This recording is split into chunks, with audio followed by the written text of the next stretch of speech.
landed dito sa Puerto Princesa sa Palawan because we will go to Balabac.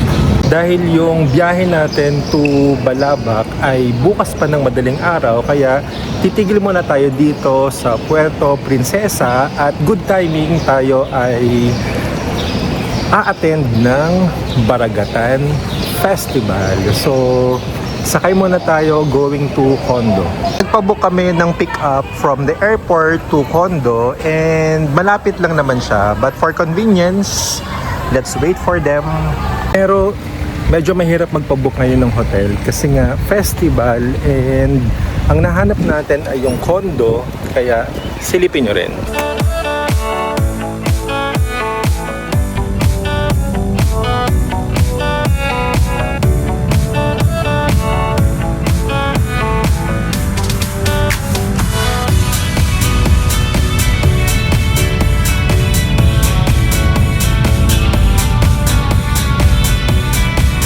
So this is our room. Overnight lang tayo dito and let's have a quick room tour. So this is the CR. Ayan, so okay naman. Actually mura lang dito. And meron tayong ayan, we have this oven and refrigerator. Okay. Buti kompleto. This is the dining area. And then bed, air-conditioned unit with cabinet. Ayan. Dahil nasa second floor lang tayo, so eto, malapit lang tayo dito. Combine area. And then hinahanap natin ng swimming pool. Ayan. Pero meron ditong pool area. Airport, mga ano lang siya, mga 10 minutes. And hindi naman siya matraffic kasi this is an exclusive property dito. And may mga guards din. Kaya secured tayo dito. So it's 2:30 AM. Ganitong oras tayo sinusundo dito sa Puerto kasi tayo ay pupunta na ng Buliluyan Port sa Batarasa. Okay, talog. Ganito talaga. So, yung service ay aantayin ka sa baba. Okay, let's go. Mag-elevator tayo kasi masyadong mabigat tong dala-dala ko. Ayan. Mag-travel tayo ng mga 5 to 6 hours. Doon na lang tayo matutulog kasi wala tayo masyadong tinulog. 4 AM, dito tayo sa kainan sa house at nakita nyo meron din dito mga van called Buliluyan Transport Cooperative. Mukhang maraming pupunta ng Balabac.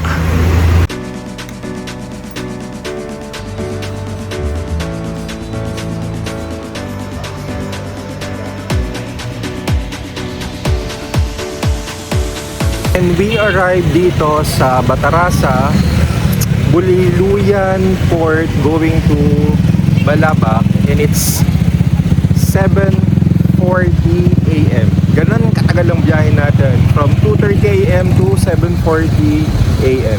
So this is the port.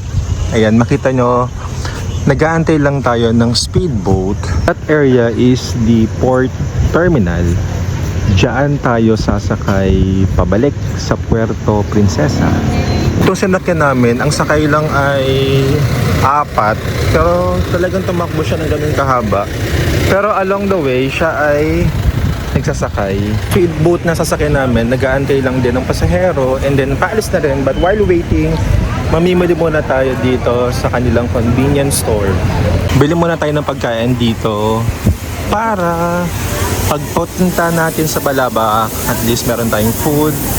Kasi for sure, mas mura dito compared sa island.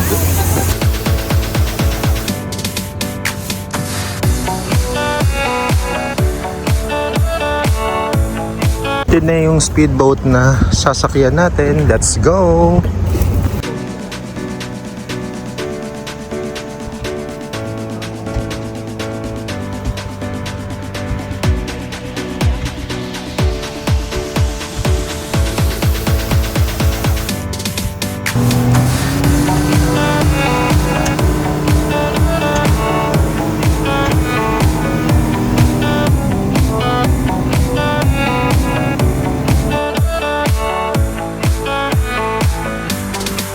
Andito na tayo ngayon sa Bangkalaan and nalapag isang oras from Batarasa to Bangkalaan. Kasi nag-speedboat kami. Nandito tayo ng tricycle, we will go to Barangay Bangkalaan. Sobrang ganda dito sa island and we'll stay here for 2 days. So, we'll go now to Barangay Bangkalaan.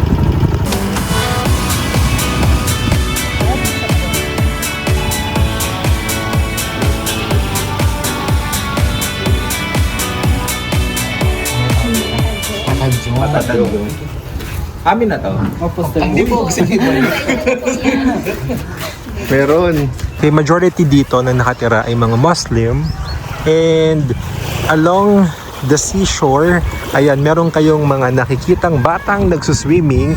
However, wag daw kaming pumunta sa dagat dahil may mga crocodile pag pagabi na. Nakikita nyo, marami pang mga island dito. Like that one, ay kita ba? Ayan, that's White Island. Marami pa ditong island sa Palawan. Kaya, nandito lang tayo sa Balabac. Pero, subukan nating makita yung mga islang yan. So this is the community dito sa Bangkalaan. And meron ding area dito na po pwedeng mag-rent ng accommodation. But for this time, doon tayo nagstay sa livelihood center ng barangay. So this is the center kung saan kami nagstay, and ang masaya dito, yung mga food nila ay galing Malaysia kasi malapit na tayo sa Malaysia. Ito ang aming breakfast, mee goreng. Ayan, from Malaysia. Lagyan nito pang tamis. Hindi sir, yan yung kanyang soy sauce. Pang pakulay na sir.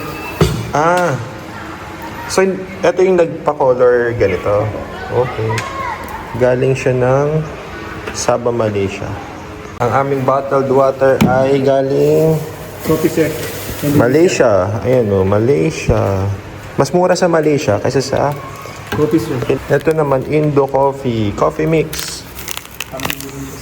From Indonesia.